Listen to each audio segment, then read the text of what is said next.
1960, and I specialised in microwave warfare. Radar, obviously, which uses microwave, but they don't just teach you radar, they teach you all about microwaves and other uses. So I understood about microwave warfare and how it can damage people, how it can harm people. And when I finished with the Royal Navy, I was also a diver in the Royal Navy. And microwaves are used in underwater mines as booby traps. Which actually got me interested, because I was actually taking a bomb to pieces underwater, and it was too complicated. And I brought it to the surface, and my partner that was on the surface said, "Don't be an idiot, take it back down." He said, if somebody's beaming you with microwaves, they'll go right through you, and as you open the casing, trigger a photoelectric cell, and it'll blow all of us up. And he said, if it doesn't go through to the bomb, it'll aim it at your head and make you make a mistake. And that's really got me interested from that point, because I thought, well, how can microwaves going into your brain make you make a mistake? And I asked a lot of questions. I have a very curious brain. And the forces, they're very good at explaining things and telling you things. So I did that, and I also did a medical course while I was in to help me understand everything. And when I left, a small part of my job was to question captured agents, spies, terrorists, because microwaves then were used as weapons, as they are today. It is a perfect stealth weapon. And when governments don't like a group of people, for instance, the ladies who protest at Greenham Common in England about the American missile base they camped, they were microwaved. We microwaved Catholics in Northern Ireland to make them sick. It goes on all over the world. And it's a weapon that you don't know you're being targeted, because the dose is very, very low, which is actually more dangerous than a high dose. It's very, very low, and it may take a year or two, but you can cause neurological damage and cancers with low-level microwaves, and you can make all your opponents sick. It's a perfect weapon for a government to use. So that was going on, and I gathered all the information about that from people who were captured from other countries to find out what technologies they had, what pulse frequencies they used. But as I stressed, it was only a small part of my work, but because I was highly trained in it and I was useful, it just became a part of my working structure, along with master criminals and terrorists and all sorts of people that I found incredibly interesting, actually, to talk to. Very, very interesting. And then when I left there, I took a job teaching, and I taught advanced level physics, and I specialized in nuclear and atomic radiation, and again microwaves. And I've just always been in microwaves. And then it was a doctor. I went to see a doctor once, as most teachers do, with a sore throat. And he said, as most doctors do, it's viral, there's nothing I can do for you. And I was leaving, and he said, hang on, Barry, he said, you're a physicist? And I said, yeah. And he said, can you explain something?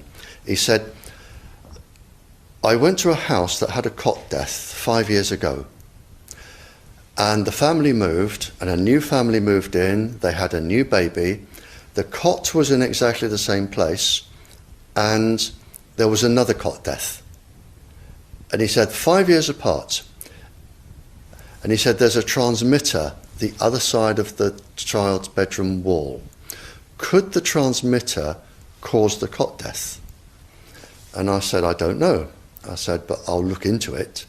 And then I found that microwaves were involved, and I knew what microwaves did. And A while later, I went back to the doctor, I wrote a paper on it, and I said, there's your answer. Microwaves can cause cot death by 2 or 3 different mechanisms. There's your answer. And then, for some reason, he told somebody who told somebody, and people started phoning me up and writing to me, saying, can you explain this, or can you help with that? I've never actually asked anyone if I can do anything. They always come to me. And then the police came to me and said, we're getting this new tetra airwave system, we don't understand what's happening. Can you read all this scientific rubbish and just put it into Janet and John and tell us? And I said, of course I can. So that was published, and since then it's snowballed and snowballed and snowballed, and now I receive up to 1,000 communiques a week from various countries, various people, and I can't handle it. So, and I'm here now because somebody asked me to come here. Wi-Fi, I think anyone who puts Wi-Fi into a school should be locked up for the rest of their life. I really do. I think they're not fit to walk on the surface of this planet because they haven't looked at the research, and whatever incentive they have, it is not worth the genetic problems that parents are going to face with their children when they're born. And if you think of a single parent, a mother, who has a genetically deformed child, that particular mother will feel guilty because she gave birth. She will feel guilty and she will be worried every single second of every single day for her life. She will worry that the child won't marry. If the child can marry, she'll worry that the children will carry the disease, which they will. She will worry when she dies who will take care of them. So you are condemning both the family and the children to a lifetime of absolute hell. And this is already published. It is available to look up. It's what I call intentional ignorance. They are offered some sort of incentive and they think, oh, this is going to be good, we'll have it.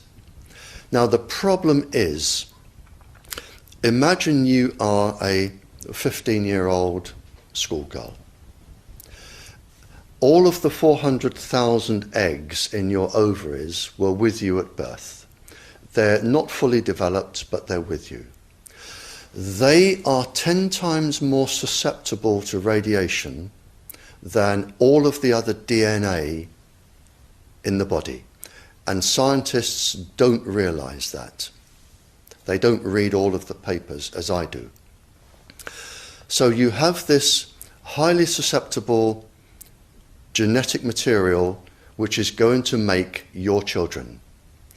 And you are irradiating it because Wi-Fi's, they are transmitters as well as the routers, as well as the ones either side of you. They are all transmitting at this height through your ovaries. So you are risking the damage, the DNA damage of your child every time you sit down and you use Wi-Fi. And it's like saying, if I smoke a cigarette, which one will cause the damage? The answer is I don't know. It could be the one today.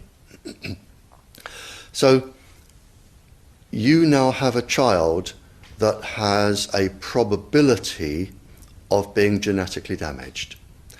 But the real damage is when that child grows up. You have genetic material in your ovaries which could be damaged. Now, the real problem comes, so you have a child that could be born genetically damaged, but the real problem comes when you become pregnant. If you are a teacher or a mature student and you become pregnant, because the embryo inside your womb In the first 100 days, all of those 400,000 eggs are forming in your embryo, your child's ovaries. So your child could be born with genetically damaged eggs. And the main thing about the eggs in the ovaries of your child is that they have absolutely no protection.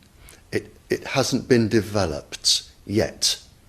We have a natural protection against microwaves. It was developed since the Stone Age against thunderstorms and massive amounts of radiation coming into our body. But in your embryo, your uterus, in the fetus, where your child is developing for the first 100 days, in the ovaries, the eggs do not have that protection. So they are at maximum risk from radiation. And for the first month or so, you wouldn't even know you were pregnant. You wouldn't even be taking precautions. That is the main danger area. So you give birth to a daughter, but her ovaries are now contaminated. She may be normal, she may be genetically damaged, but her ovaries are at the most risk. So when your daughter grows up and she becomes pregnant and has a baby, this is where one of these eggs will be fertilized and come out. So the real damage here is your grandchildren. That is where it is going to show most. And we already see this in animals that have reproductive cycles of a year or 2 years or 3 years. We're already seeing this, and it has been published by veterinary schools and vets and scientists. So we know this happens. And it's also been documented in the Cold War when women were deliberately microwaved. So we know it does happen. The documents are there. And what you're risking by putting Wi-Fi into schools is the future generations of all of these girls. But it gets worse, because this particular DNA, the mitochondrial DNA inside you, and the DNA inside you, the mitochondrial DNA, you can trace unchanged to your mother, her mother, her mother, right the way back to the beginning of the human race in Africa, the Stone Age. You can trace your ancestors, if you could, right back to the very first lady. It is unchanged, the mitochondria.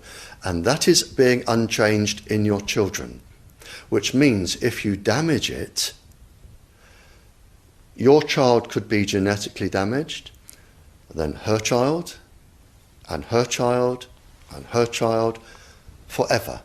You are condemning the future generations of every single child until there are no more lines left in the female in your family.